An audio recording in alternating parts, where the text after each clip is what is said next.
Hello and welcome back to the channel.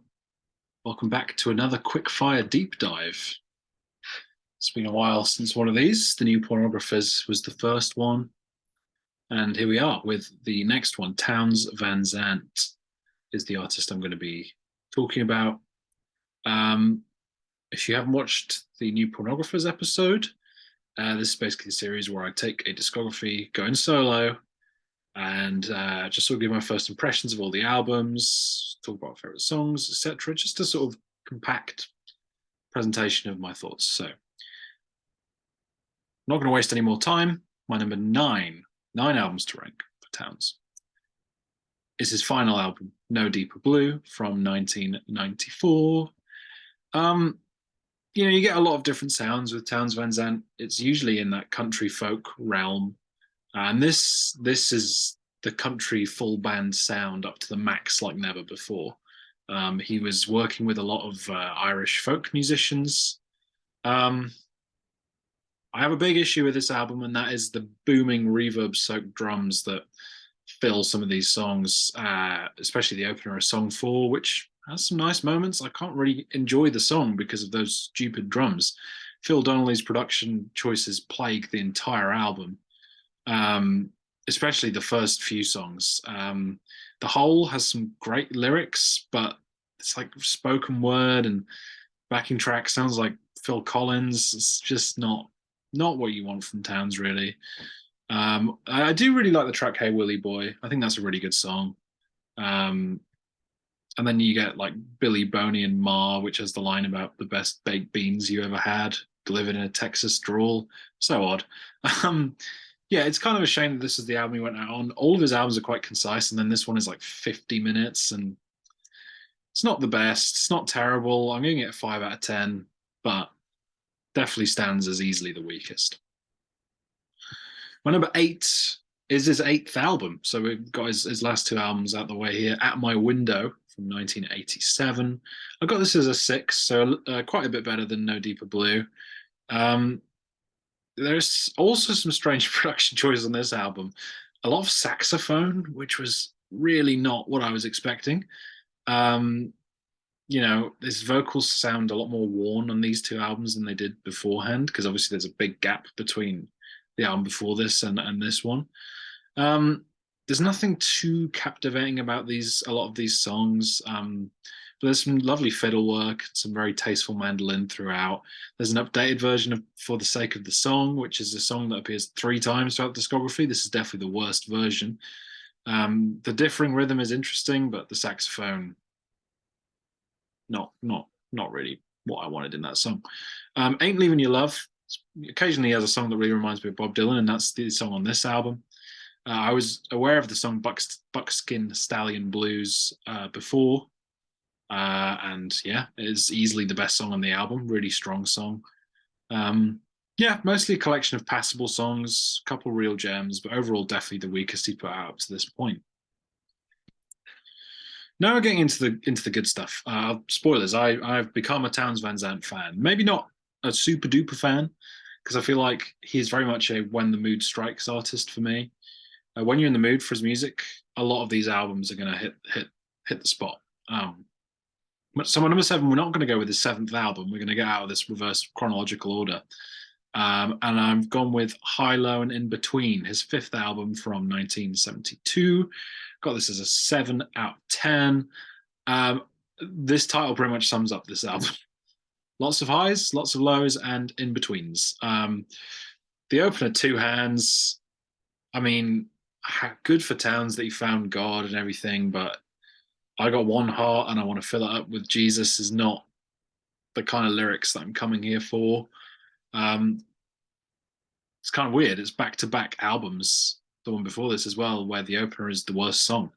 You Are Not Needed Now, the second track, though, is fantastic. Such an amazing folky ballad. Then you get Standin', which is a nice sort of full band country tune. This album feels like his biggest mishmash of styles up to this point. No Deal is a rare, humorous track from Townes. Some of the lyrics work, some of them don't. I'm also a big fan of To Live Is To Fly. Didn't quite make my top 10 songs, but very good nonetheless. The album's a real strange one. It's a mixed bag of styles, like I said, not quite at the level of output before this one, but I like the production. There are some great songs on it, and I probably would go back to it, even if I would be very tempted to skip the opener, Two Hands, which is just a bizarre way to open the album. And we're going to stick with 1972 with my number six, which is the other album he released in that year, and is the late great Townes Van Zandt, his sixth album, also a 7 out of 10.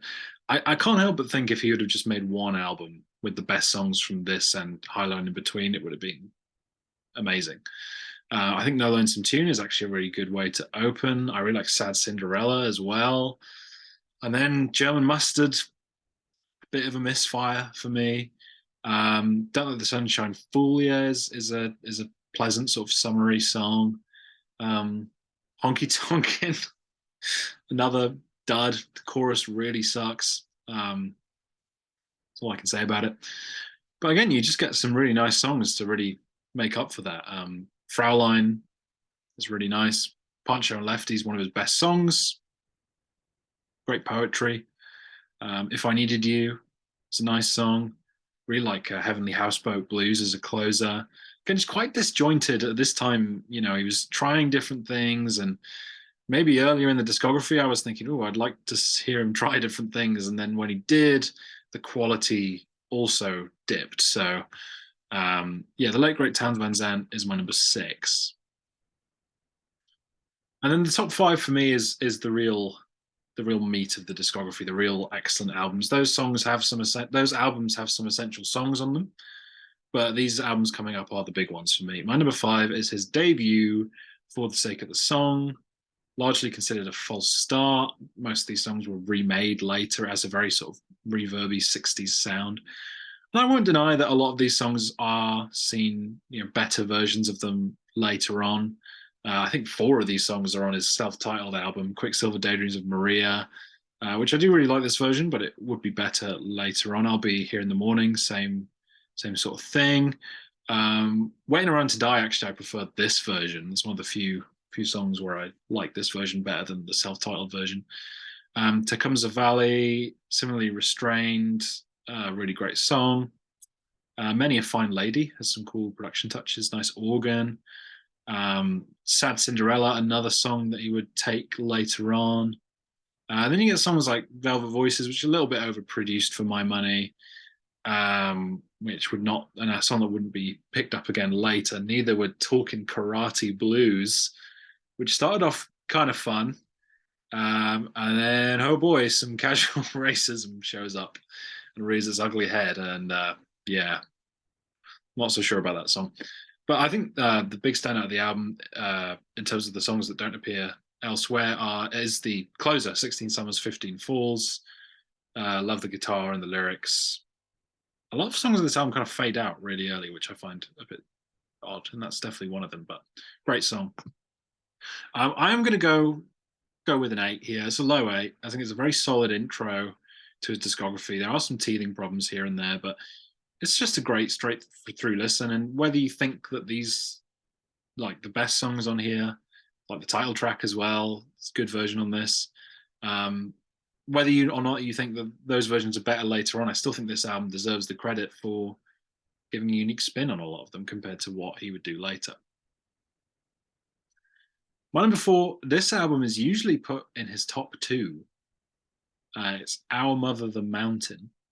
1969 album, one of 2 albums he released in 1969, massively acclaimed, and I do kind of see it. Be Here to Love Me, lovely opener, great flutes, very different production sound to the debut, much more I guess stripped down. The songwriting is kind of different as well. It feels more atmospheric, generally speaking. Kathleen, lovely song, might be my favorite on the album depending on the day.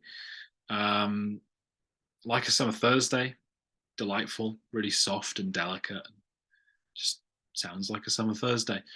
Title track is good, possibly his most overrated song. I think it's pretty good, but wasn't really in contention for my songs list. The storytelling is definitely more emphasized on these songs. Snake Mountain Blues I really like. almost sort of creepy feel to it.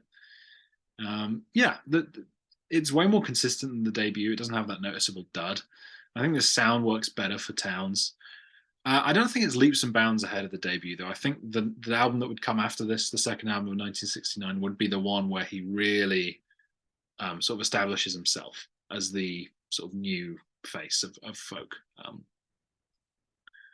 So yeah, then into the top three. My number three is a bit of a surprising one that I liked it this much. Flyin Shoes, which is his seventh album from 1978. Of course, he took 9 years out after this one before he made Out My Window, and it's definitely a very very strong album. I was this and number two I was quite close on. This is another 8 for me. I think Loretta is a lovely opener, so dreamy with such incredible lyrics. It's a sort of deceptively simple love song, which has a lot more to dive into when you look at the lyrics more closely. Obviously, the idea that Loretta is not one woman, the line about like she's always 22. Yeah, very interesting song to look at in terms of like how it sort of unpacks these the way men write love songs, I suppose, and how they're sort of so wistful and thinking about this woman, and it's sort of it just has sort of a different edge to it. No Place to Fall brings the pace down, is enhanced so much by the pedal steel, so poignant, almost feels sort of Neil Young-esque, which is always a win for me. There's more full production here and more emphasis on melody in the songwriting, which works well for me. The title track is among his most well-loved songs, and I think for good reason. It fits into the sort of dreamy atmosphere of the album. The line "Fall is a feeling that I just can't lose" is one of my favorite lines from him. Full stop. He does a cover of "Who Do You Love," which is not a big highlight, but it's kind of fun. "When She Don't Need Me" is a beautiful song as well. The arrangements on this album are just fantastic. It adds a new element to the sound without cheapening it. And then the second half maybe isn't as good as the first half, but it was a high bar. It's a strong 8 for me. I almost snuck it up to number 2, but it's going to stick at number 3 for now. I'll definitely be going back to this album, and I would recommend it because it doesn't get some of the attention that the earlier albums do. Another album that I think deserves a little bit more attention is my number 2, Delta Mama Blues, which is his fourth album from 1970. It's my final 8 out of 10. It's right on the borderline there. Again, I mentioned it sort of similarly to High, Low, and In Between. The first song is the weakest song. It's pretty much just more of the same. It's nowhere near as memorable as the songs you would get on his self-titled. But then, you get the amazing title track, which is such a pleasant sort of bouncing country song. Love the fiddle on it. Only Him or Me is lovely, really soft organ, which adds a lot. Turnstile Junk Pile provides another more sort of traditional country full band arrangement with sort of the banjo and the fiddle. If you like the sound of the sort of the more full band country arrangements, you're going to get the best of it here, I think. Tower Song is the most beloved song on the album, and I think there's a good reason for that. The subtle arrangement is lovely, and the lyrics are among his best. Sort of feels more akin to what he was doing before. It's as a full album listen, there's more variety here, and the full band arrangements give it more texture. There's some cool harmonica on some tracks. Where I Lead Me is another sort of more bluesy track, but stands out a lot more thanks to Townes' snarly vocal. I think that this album ends really strong as well with Rake and Nothing. Rake has this really cool sort of string arrangement that never sort of takes over the song. And then Nothing kind of reminds me of Waiting Around to Die, which we will get to. And yeah, there's much more variety. Townes seems a lot more confident in his vocal delivery and musical approach than before. Even if it doesn't have quite the absurdly stacked track list of the self-titled, I still think it's very much worth a listen. In a year like 1970, is it going to make my top 5? No. Would it make my top 15? Probably. It's a really enjoyable album that, again, like Flyin Shoes, I'm definitely going to go back to. That said, similarly to the New Pornographers, my number 1 was a decision that kind of made itself. And also similar to the New Pornographers, it's my only 9 out of 10. It is the self-titled Townes Van Zandt from 1969, his third album, his most well-known and well-regarded album. And I mean, I definitely agree with that. like I said, there's 4 songs that appeared already on his debut. 3 of them are markedly better, I think, in For the Sake of the Song, which is incredible, just so beautiful. Love the guitar. You've also got Waiting Around to Die, which I did mention, kind of liking the debut album version a little bit better of that one, but it's still great here. Quicksilver, Daydreams of Maria. These were all highlights on his debut, and he's taken them again into this new sound, and they work really well. I'll Be Here in the Morning, another where again this version I think is better. Um, you know, he has this really cool style where he has these like sort of folky love ballads, but then he also has a song like Lungs, which is like the epitome of that sort of HBO detective drama theme song vibe, which I really love. Colorado Girl is really beautiful. I love it.